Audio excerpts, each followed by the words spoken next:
At the beginning, I wrote down like a little quick review thing, and the main reason I did that is I told you guys that this class, typically people do better in this class than they do in college algebra, and there's a couple of reasons for that, but one of the reasons is in trig, you revisit the same concepts and ideas over and over and over again, just kind of maybe from a different perspective. So I started with SOHCAHTOA, which really, that's not the way we started this semester, but thinking on it, we probably should have.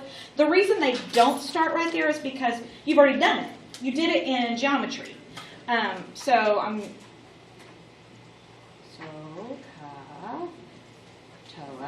And that was a long time ago, but once we got into it, everybody pretty much remembered.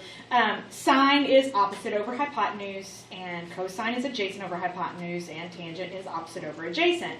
So if we were going to do, let's see, I'm going to do sine of angle A, and I'm going to use this little triangle that's here.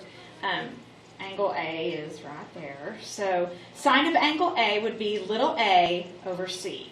Opposite over hypotenuse.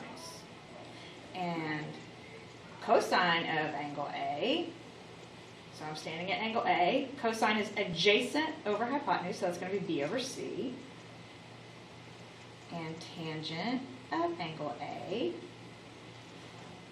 is opposite over adjacent, so A over C. A over B, sorry.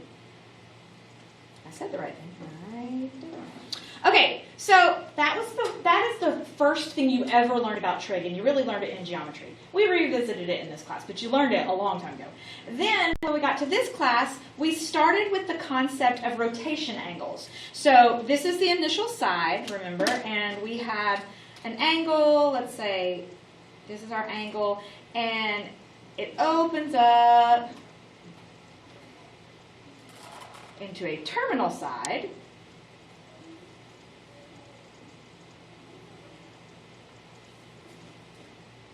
And we learned with our rotation angles that the terminal side was going to pass through a point, some point. So we'll call this random point xy. And we would take that point, and from that point we would draw straight back to the x-axis and create for ourselves a right triangle. And then we would use, this is when we were introduced to the idea of using theta. So we would have theta right here. And we learned to use Pythagorean theorem. So I guess I can put these on here. So if this is point xy, then that means it's x over and y up, right? So this is x and this is y. So if we need our hypotenuse, which we do, we use Pythagorean theorem. A squared plus b squared equals c squared, or in this case, it's x squared plus y squared equals r squared, the radius of our little angle. So that's what we did, and we found this to be r. And so we found sine of theta, now we're using theta, was y over r. And cosine of theta is x over r. And tangent of theta is y over x. Now, it's not any different. It's still SOHCAHTOA. If you're standing at theta, sine is still opposite over hypotenuse, and cosine is still adjacent over hypotenuse, and tangent is still opposite over adjacent. Nothing has changed. It just wasn't a triangle to start with. It was an angle only. We made the triangle so that we could use it. So that's the same idea. So that's one of the reasons that I think that this is so easy. Well, guess what? We get to revisit it again. This time, we are going to start specifically with a circle. It's going to start still on the initial side.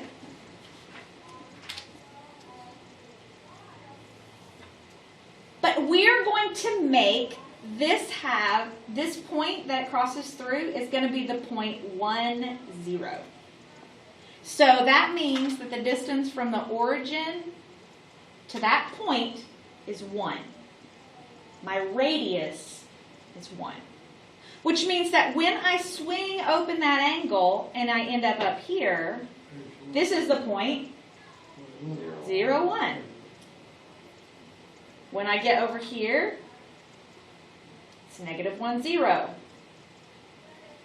And when you get down here, it would be 0, -1.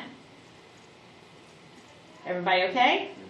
All right, so again, we could go through the same process, and I'll just go ahead, that we were going through a minute ago, starting on the initial side, swinging open an angle, and this time I'll just stop over here somewhere.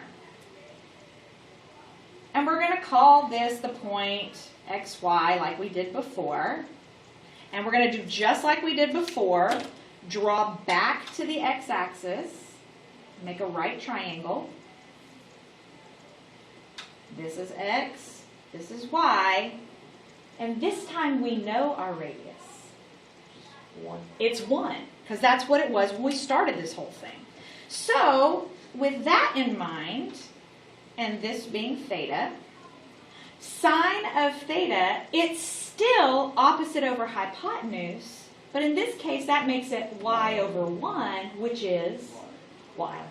Just y. You can write y over 1 if you want to, but it's just y. And cosine is still adjacent over hypotenuse, but we can just write x. Tangent is still opposite, which is y, over adjacent, which is x. Now this time I went ahead and wrote all 6 of the trig functions.